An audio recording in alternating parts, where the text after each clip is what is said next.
Bethany Frankel. She is a social media friend of mine. Okay, we follow each other on TikTok. We like and we comment. We haven't met in person yet, but I do like Bethany Frankel. Okay, she's over the top. She's ridiculous. She would tell you that first and foremost. Okay, she posts anything and everything on TikTok, and it's why she's become an even bigger social media star since leaving The Real Housewives of New York. Well, she was doing an interview the other day where she spoke about Meghan Markle. Let's take a look. I've met a couple of times her ex-husband. I'm sure Meghan's?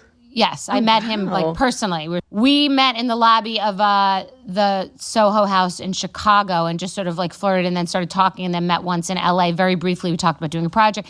He said his ex was a woman from a show called Suits. I didn't know what the show was. I didn't know the woman. Months later, I see pictures in Us Weekly of Harry's dating someone, and I text him to be like, is this your ex? And he's like, yup. And I'm like, I go, you think she's going to close? And he's like, oh, she'll close. And I don't want to get into more about that, but he was like, she'll close. So one thing about Meghan Markle, she is, of course, going to close the deal. I said it at the time, okay, Meghan Markle, she is smart and street smart enough to bag this eligible bachelor, okay? Prince Harry was the most eligible bachelor on earth. This ginger, hot prince, women across the globe, billions of women would have done anything, okay, for a date with Prince Harry.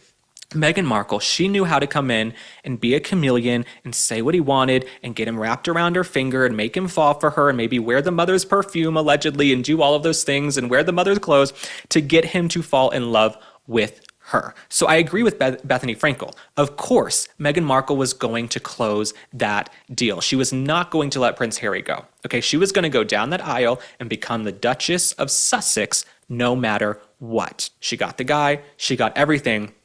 But because she's her own self-saboteur, she sabotaged it all. Okay, she could be over in the UK right now eating crumpets and scones and doing ribbon cuttings and being beloved. Meghan Markle went from being British royalty to partying with the Kardashians. Okay, that is a fall from grace. Okay, how do you go from being British royalty to hanging out with the Kardashians and hawking jams, jellies, and dog biscuits and candles that don't have wicks, okay? That is who Meghan Markle is. And if she had just stayed over there in the UK a little bit longer, all these celebrities would be kissing her ass. They would be kissing her ass. Now she's begging them for invites, allegedly, to their parties. Meghan Markle would have been royalty, right? The way people line up for Catherine, William, Charles, Camilla. Sarah Jessica Parker was just over in the UK with the royalty, right? The real royalty. Celebrities revere that. Meghan Markle blew it.